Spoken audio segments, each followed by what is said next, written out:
Is me sé Dhara Ó Cróinín ón Béal Átha Ghaorthaidh tá bhliain na déag díos agus is breá an Cicdhornálaíocht.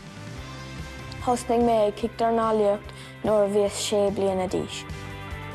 An rud is fearlam faoin Cicdhornálaíocht ná a bheith páirteach na comórtasaí. Bhuas faoin ó Sliagach, Béal Átha clia, Chorcaí agus leis.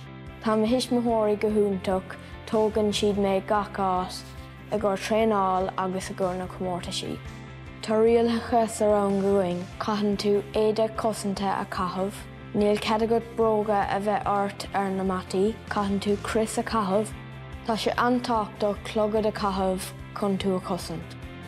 Caithfidh tú a bheith béasach agus cinálta.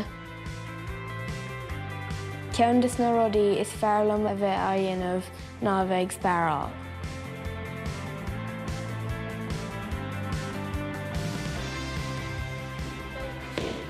Tony agus Ian na múntóirí atá agam agus tá sé go húntaach.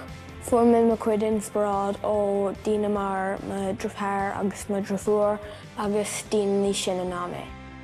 Beidh mo gur thar ag ghlacann páirt i comórtas mór agus beidh sé páirteach leis an fuair an éireannach.